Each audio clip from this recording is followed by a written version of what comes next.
आज का ये वीडियो बहुत ही ज़्यादा स्पेशल होने वाला है क्योंकि आज हम बात करने वाले हैं पुष्पा 3 के बारे में। क्यों पुष्पा 3 जरूरी है एंड पुष्पा 3 को बनाने का क्या पर्पस है। और भी बहुत सारे इसमें क्वेश्चंस हैं जो कि आज हम इसमें बताने वाले हैं। सबके सवाल का आज पूरा पूरी जवाब देंगे। तो चलिए शुरू करते हैं। पुष्पा 2 के स्टार्टिंग में दिखाया जाता है कि पुष्पा जो है वो जापान गया हुआ है 40 दिनों तक कंटेनर में बंद होके, और वो वहाँ पे मजदूर जैसा दिख रहा है। और क्यों गया है पुष्पा जापान, किस लिए गया है, उसके बारे में ही बात करेंगे।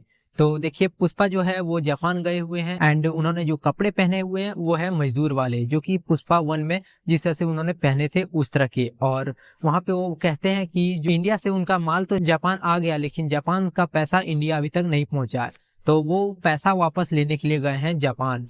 और उसी के साथ उनको वहां पे जो लड़ाई होती है उनमें दिखाया जाता है कि पुष्पा पानी में गिर गया है और वो मर गया है। लेकिन फिर वो ट्रेलर में जो एक सीन दिखाया गया था जहां पुष्पा नाव में उसी कपड़े में पहन के जो आ रहे थे, वो कहाँ का सीन था, वो क्यों नहीं दिखाया गया।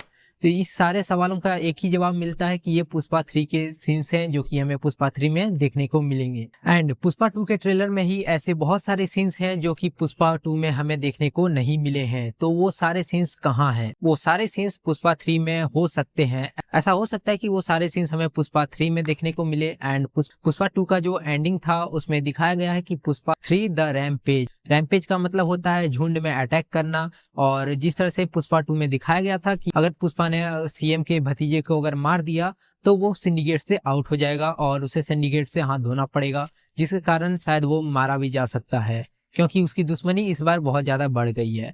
एंड आपने एक और सीन देखी होगी जहां पुष्पा के पास जापान में एक नोट का टुकड़ा है जो कि आधा है। एंड जिन्होंने पुष्पा 2 को देखा होगा उनको पता होगा कि डील किस तरह से उनकी होती है, जहां दोनों नोट जब तक मिलते नहीं है तो डील पूरी नहीं होती है। इसका मतलब है कि पुष्पा का डील अभी तक कंप्लीट नहीं हुआ है, वो आधा ही रह गया। माल तो जापान पहुंच गया लेकिन उनको पैसा नहीं मिला है अभी तक। और साथ ही साथ पुष्पा 2 का वो अनाउंसमेंट वीडियो याद है जो 2023 में आया था, उसमें दिखाया गया था कि पुष्पा को पुलिस ने पकड़ लिया है और जेल से फरार होने के बाद पुष्पा को 8 गोली लगी थी जिसमें वो मर गया, ऐसा पुलिस का कहना है। फिर उसके आगे जो वीडियो दिखाया गया था जहां जंगल में पुष्पा को देखा गया था टाइगर के सामने, तो वो कहाँ का सीन था? वो भी पुष्पा 3 का ही सीन है। मतलब सुकुमार सोचो कितने बड़े डायरेक्टर, एंड क्या उनकी सोच थी कि जब वो पुष्पा बना रहे थे तभी से वो सोच रहे थे कि पुष्पा 3 आने वाली है।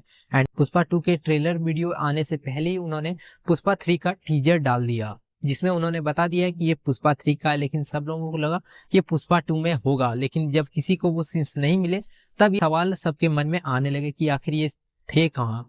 एंड फाइनली एक और सीन है जहाँ पे कि उसकी एंडिंग दिखाई जाती है पुष्पा 2 के क्लाइमैक्स से पहले, जहाँ पे भंवर सिंह शेखावत जो है वो नकली चंदन के साथ आग में जल गए हैं। अगर वो जल गए तो वो पुष्पा 2 के जो ट्रेलर में एक सीन दिखाया गया था जहाँ वो है नदी में नहा रहे हैं, तो वो सीन कहाँ का है?